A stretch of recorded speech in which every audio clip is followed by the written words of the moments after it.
Hi, everybody. I'm so glad to have you join us this evening from wherever you're watching tonight. I'm thrilled to be here to talk to you about protecting Social Security and Medicare for our seniors in South Jersey.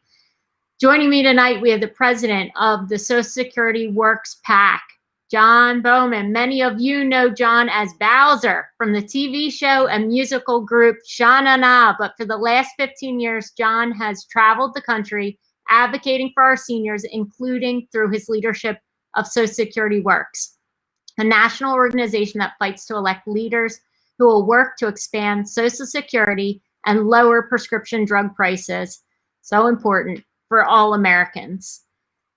John and I will be discussing how we can lower healthcare costs and protect Medicare, Medicaid, and Social Security. And as always, I look forward to hearing from the community about what questions and concerns you have on this vital issue. I'm going to start by asking John to talk a little bit about why the fight for Social Security and Medicare is so important and what's at stake in this election. John? Well, thank you, Amy. And my message for South Jersey is pretty simple. It's that on the night of November 3rd, 2020, Amy Kennedy has got to be doing this. Don't worry, you don't have to literally do that. But can you believe that I've been making a living now for over 50 years doing this? God bless America. And many of you know that I love the music of the 50s and the early 60s. However, that does not mean that I actually want to return to the 50s and the early 60s, because I do not want to return to a time before Medicare was passed in 1965, when over 35% of American seniors had incomes below the poverty line. And I certainly do not want to return to a time before Social Security was passed in 1935, when, just think about this, more than 1 out of every 2, over 50% of American seniors had incomes below the poverty line.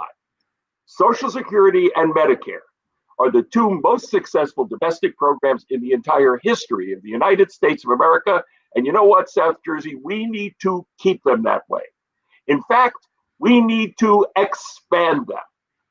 And that is why in 2018, as a good for instance, I traveled from Alaska to South Florida and from northern Maine to Southern California in search of leaders who would be with us on these important senior issues.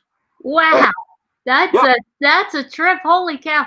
Tell me just real quick while I interrupt you, how different is it this time doing it by Zoom? Are you? Zoom.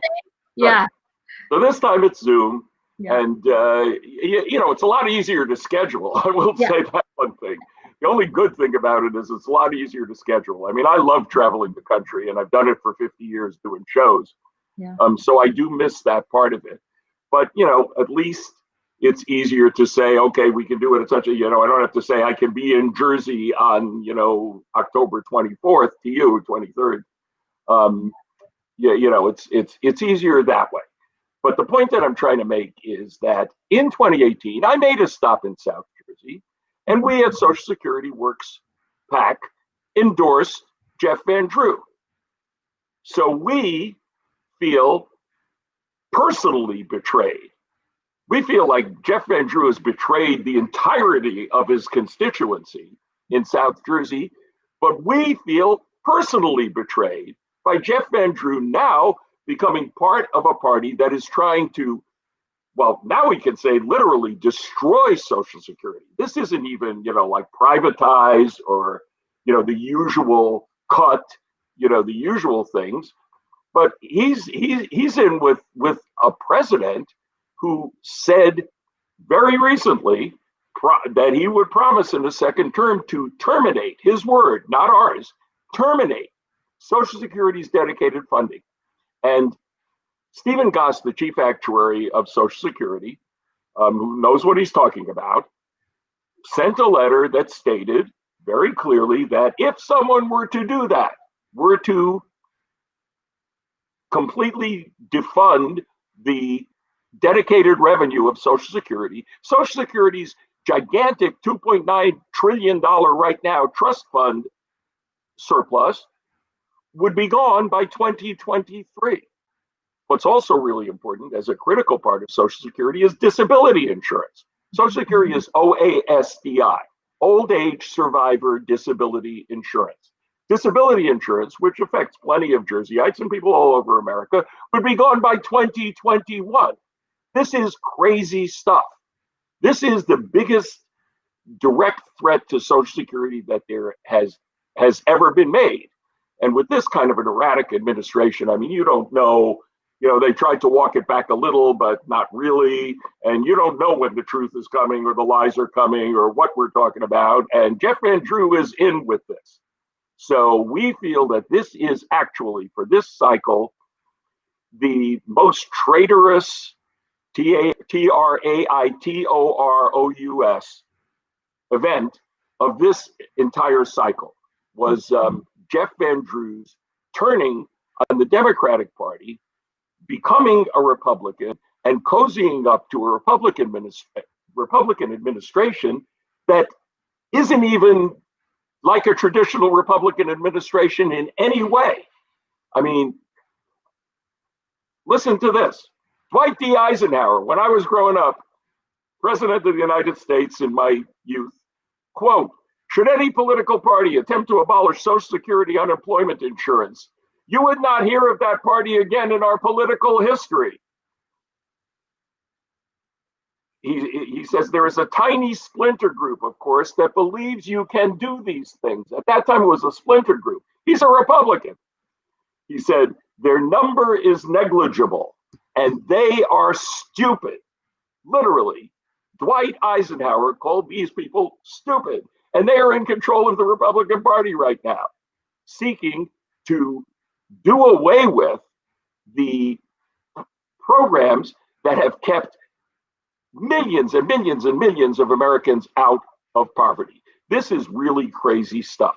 The current poverty level among seniors, this is pre-COVID, when it was measurable, is 8.7%. So down from 50 before Social Security and 35 before Medicare. So let me just tell you our process, because Amy's too humble to say this to you. So I'll just say it to you. We send out this questionnaire. We sent it to Amy Kennedy. Will you support expanding, not cutting Social Security? Yes. Americans made a promise to working people. If you work hard, you have a right to a secure environment, a secure retirement. Social Security is fundamental to our ability to keep that promise. These are excellent comments that she made, actually. I love, she wrote a little bit later on, as a first step, I support efforts to lifting the cap that exempts high-income workers for paying Social Security taxes on most of their earnings. This is a critical part of what we actually do need to do with Social Security eventually, because until 2034, before this latest salvo, until 2034, Social Security is in fine shape. Will you support expanding, not cutting Medicare? Do you support the expansion of Medicaid eligibility contained in the Affordable Care Act? And will you oppose all attempts to cut Medicaid? She writes, I will always fight to protect, strengthen, and expand Medicare and Medicaid, and will oppose any efforts to weaken or cut them. And understand that Medicaid pays for 2/3 of long-term care in America, which is becoming increasingly a problem. Yeah. And, especially in a state like New Jersey, the average cost of a nursing home for a year is $93,000 in America. And that's, in New Jersey's higher than that. Drug prices. Will you support efforts to lower prescription drug prices, including allowing Medicare and other federal programs to negotiate for lower prices? Yes. Congress must allow Medicare to negotiate for lower prices, she writes, and improve prescription drug coverage for low-income seniors. She supports the Lower Drug Prices Now Act, which will save taxpayers $500 billion in drug costs over the next 10 years, and supports finding financially sustainable ways to expand Medicare to cover dental, vision, and hearing. As if we older people, I'm 73, only care about the rest of our health. We really don't care whether we can see or hear or not have our teeth fall out.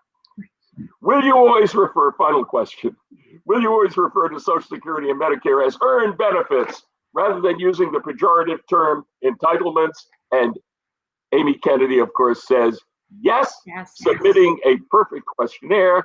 And for this reason, and for the reason that her opponent is one of the strangest people that any of us know, but also has turned his back on all of this in the most frightening and deep-rooted way.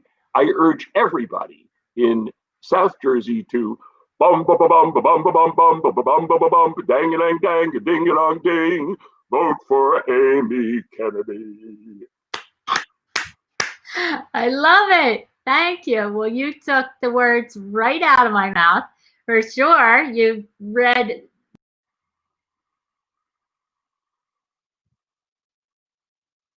You just froze for a little bit, Amy. I don't know if you know that. Or at least for me, you have.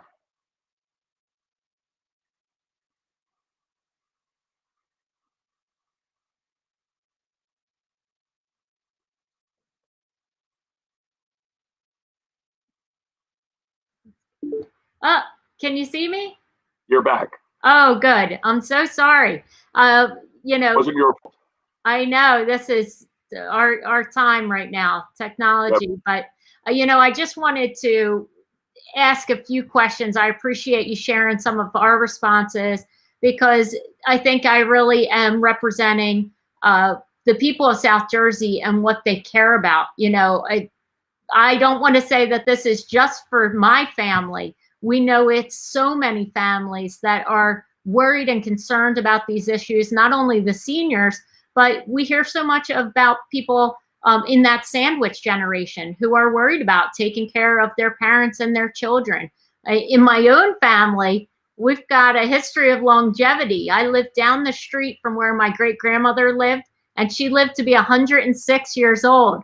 And there's not enough planning and saving that could cover your life to 106 years old. So while we celebrate good health, we also need people to feel like they're going to be able to provide for that time if they are lucky enough to have a nice long life. And during these past 4 years, it feels like Social Security's been under constant attack. And now Republicans are trying to use the pandemic to slash Social Security funding. John, what's going on? Are Republicans using this pandemic to cut Social Security? How serious is this threat? They're trying. I mean, they're trying as hard as they can. And what's really scary, look, the way the House is right now, since with Nancy Pelosi as Speaker of the House and a Democratic majority, they can't do anything legislatively that would accomplish that. So what instead they're trying to do, and the guy in the White House right now, in 2016, he said, I'm a different kind of Republican. I'm not going to cut your Social Security and your Medicare. And then lo and behold, the first budget they presented, which apparently Jeff and Drew loved because then he decided to become a Republican, cut hundreds of billions of dollars out of both Social Security and Medicare. And by the way, they lie to you about this all the time because they'll tell you that, that Social Security is the biggest driver of the debt and blah, blah. Social Security isn't even on the federal budget. That is false. Medicare is. But, Mitch McConnell, who certainly knows better, spews this all the time. And it's just to get people in the mood to try to, do something about those programs. Now, what do they really want to do with them? What have they historically really wanted to do with them? Privatize them. And why do they want to privatize them? Because what is privatization? It's turning over the massive Social Security trust funds to Wall Street in exchange for massive campaign contributions.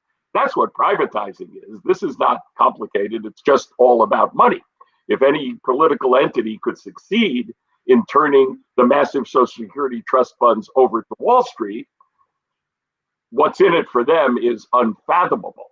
What's in it for you is that if that had happened in the last big privatization push in 2005 and 6, you would have lost your money on Wall Street in large part in 2007 and 8.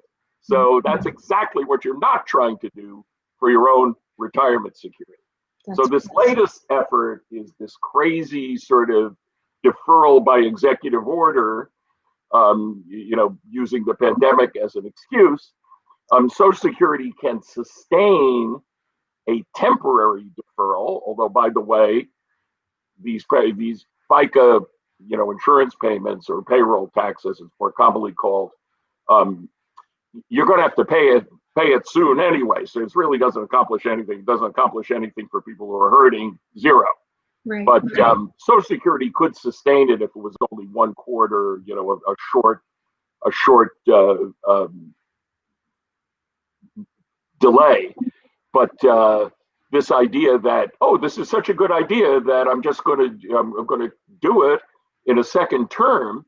Yeah. There is a real danger there, because he could keep deferring and deferring and deferring and deferring, claiming it's a national emergency until Social Security runs out of money. That's a clear and present danger to the program. That's a really bad precedent. And, there's the costs. We're talking always about the costs of healthcare, but we know that if we were to be able to negotiate drug prices, it would make a really big difference. How can we, in this next Congress, hope to lower prescription drug prices? What actions could we take? Well, the first thing we have to do, of course, is create a better Congress, which is why you need to be there. So that's the simple and most important answer, is to create a better Congress and put more people in Congress who actually care about these things. What's amazing is that if people are paying attention, you'll realize that these are not even partisan issues at all. Just like the Eisenhower quote I read you, these shouldn't be partisan issues, period. And for much of the time, they haven't been. We did a bunch of polling that showed that 66% of Americans would prefer to vote for a candidate who would protect and expand Social Security, 64% protect and expand Medicare, 84%, which is why I wanted to quote you these numbers, 84% would prefer to vote for a candidate who will fight to lower drug prices. Okay. You don't get to 66, 64, and certainly 84 without Democrats, a vast majority of independents, and a huge amount of Republicans. These are not partisan issues. So the first thing we need to do, as you know, Amy, is allow Medicare to negotiate for lower drug prices. Yeah. This is why there are lower drug prices in every other country, because their health systems are allowed to negotiate with pharmaceutical companies to get deals on lower drug prices. There was only one entity stopping us, the United States of America, from allowing Medicare and its 60 million plus recipients to negotiate for lower drug prices, and that is the United States Congress, and also potentially the White House if it were ever to get through the Congress. So we have to create better entities, and then when you get there, things will be brought to the floor that will allow us to do this. This is a very simple fix. It only hasn't happened because one side of the aisle at this point has been in the pockets of the pharmaceutical companies to the extent that it won't allow it. And Jeff Van Drew chose to go to that side of the aisle, so I wouldn't count on him, guys. Yeah. Unfortunately, I think he's really kind of talked out of both sides of his mouth on this issue. And in one area, he's talking about increasing Social Security benefits, but in the other, he's supporting an administration that's cutting the funding to leave it bankrupt. So it's really difficult to be able to expand, as we know. In the past few years, we're seeing many people talking about how we should expand Medicare, Medicaid, Social Security, and I think there's a really strong consensus for that. And yet, in this way of defunding it, as you're talking about, in defunding Social Security, we are not going to leave enough support there for our seniors and for those that need it, let alone be able to expand the payments that are so needed, especially right now during this virus, when frankly the costs of things have gone up. Just even basics, food has gone up. And care has gone up as well. And we know that it's really important that there's the safety measures. All of those have costs. So as we're trying to protect people's health, we have to be thinking about the increased costs that have gone along with that. For me, yeah. Just on that topic for a second, look at a very simple thing that's happened really recently. So it's been in the news, and all Social Security recipients know about this. Your COLA, your COLA is going to be your cost of living adjustment is going to be 1.3%. Again, a paltry, inadequate number. When you talk about expanding Social Security, what can that mean? One thing is to change the CPI, to change the way it's calculated. There's a very simple equation that's been around for a long time called CPIE, which would reflect that the cost of living for older Americans goes up quicker than it does for anybody else, because the cost of your health care goes up quicker than any other segment of the economy. So CPIE acknowledges the reality of that. It's a very simple expansion. Joe Biden supports it, for instance, and John Larson's bill, Social Security 2100, very moderate congressman from Connecticut, acknowledges that we need to go to CPIE. And there's stuff on the table, but it can't get on the floor. It'll never get through this Senate, and it would never get past Donald Trump either. So that's where we're at. And I just want to say, Chrissy pointed out, this is not just for seniors. So thank you, Chrissy, for making that point. Of course, you're right. This impacts so many families in our area. And we also have Mary Lou, who mentioned about surprise billing and how important it is just that we talk about that when we are covering healthcare costs. We know that we need to put an end to surprise billing as well. I am just so frustrated really by what I'm seeing during this pandemic, during the response here. We know that this is a time when we need to expand access to healthcare, when those in our communities who have been most vulnerable have paid the highest price, and we should be making sure that they have what they need to get through this time. Looking out for your neighbors should not be a difficult thing to do. It's what we have always done, and in our country where people are hard at work and have contributed to this system for so long, to be threatened that it may not be there for them, as you said, these earned benefits, that they would no longer be available at a time when our country is in crisis and we're relying on this, is unthinkable. So I'm so frustrated by what I'm seeing. Where are you seeing in this race, particular in South Jersey and other parts of the country, that we can get more of a stronghold? Is there some areas of the country where you think, what, they're doing it right, there's really a push there, and if we can only expand on that, that model, this plan, we're going to be in better shape tomorrow and next year and in the years to come? Sure, we just have to elect better people. It's as simple as that. And I think we're going to, the way this is shaping up, I think we're going to gain some ground in the House with better people.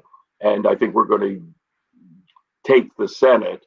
It's going to be close, but I think we're going to do it, and with better people. And the White House too, because we just need people of goodwill who understand these things. The comment that was made in the chat is critically important. Number one, this is your money. It's nobody else's money. So always bear that in mind. Number two, for younger people, this is your retirement and your retirement security. There's already a looming retirement security crisis, because so many companies have cut out pensions and traditional instruments of retirement security. So if we're going to start messing with Social Security, which is the real safety net program, we are going to be in real serious trouble. And things like the attempt to repeal the Affordable Care Act over and over and over again, understand that this affects seniors, because one of the big things was closing the donut hole for prescription drugs. So everyone, including AARP, estimates that the cost will skyrocket once again of prescription drugs when we already know they're too expensive to begin with. And we're in the middle of a pandemic, and people are cutting their pills in half and deciding, whether they should eat or take their medication. So what's that about? And then, but even more so, repealing the ACA and replacing it, clearly there is no replacement. Repealing the ACA is down a more dangerous path than that, especially for people from 50 to 64. One of the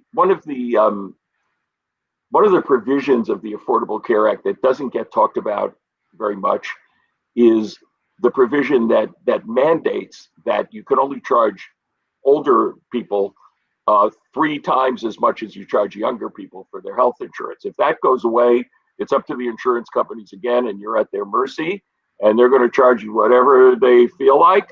And, we're going to be back to that situation where people from 50 to 64 who are kind of struggling to get to 65 to get to their Medicare, a fantastically successful program, are really going to be in trouble again. That's right. So this is stuff we all got to watch out for. There is no other side to this. In all candor, there is not a rational other side to this. These are programs that have served Americans brilliantly over the course of their life, of the program's lifetime, which is now pretty long time, for Social Security since 1935.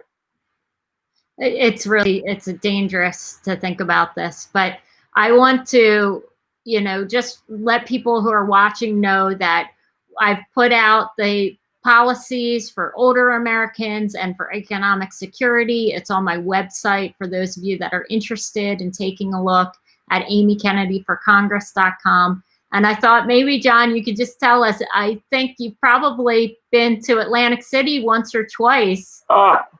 Tell me, have you been recently? Have you played here recently? And when you come, what's your favorite thing to do when you're in the area? We're not doing any shows now, obviously. The thing I want to talk about is in the 80s, after the Shot on TV show went on from 1977 through 1983. And then it went into rerun and was seen all of the, so then I took a few years. I hosted a game show. I was on VH1 as one of the original VJs for a couple of years.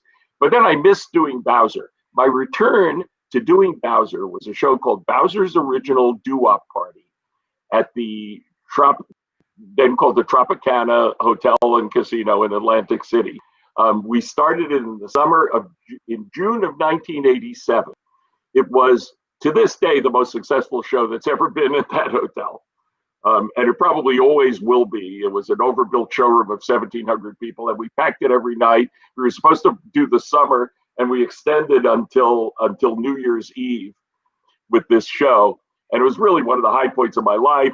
My kids, my wife of 49 years, and our kids, who are now almost 40, spent that entire time period in Atlantic City, the entire summer, in Atlantic City. Oh, I love that. Yeah.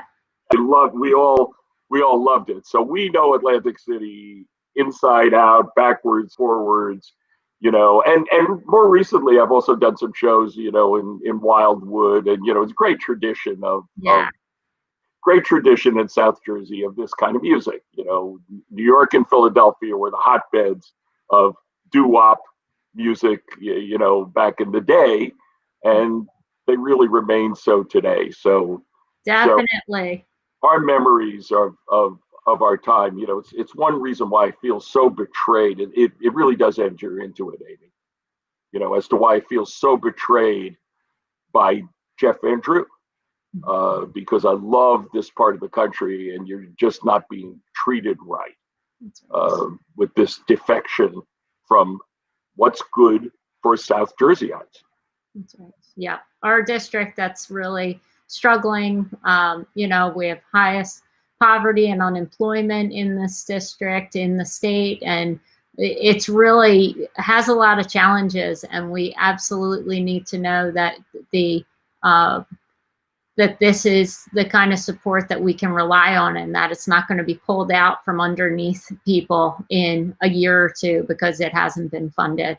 I want to thank you for your advocacy, your ongoing work to make sure that people have what they need and that what they've earned.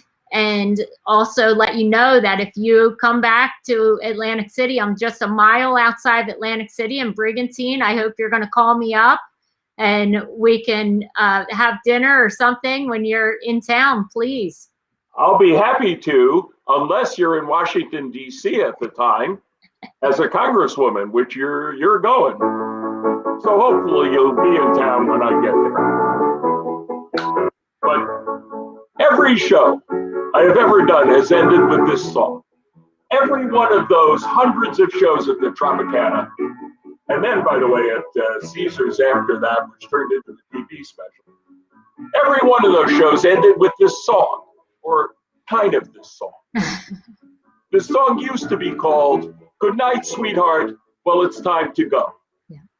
But for this event, we're changing the words a little bit, and you can sing along at home. Okay. Da, da, da, da. Good night, Jeff and Drew. Well, it's time to go. Da, da, da, da. Good night, Jeff and Drew. Well, it's time to go. No, no, no, no. Don't hate to leave you, but we really must say good night, Jeff and Drew. Good night. Da, da, da, da, da, da. Good night, Jeff and Drew. Good night. And take Donald Trump with Jeff and Drew. Vote for Amy Kennedy. Yay! Because on the night of November 3rd, Amy Kennedy's got to be doing this. Thank you so much. Have a good night, everybody. Take care. Thank you for your advocacy. You're great.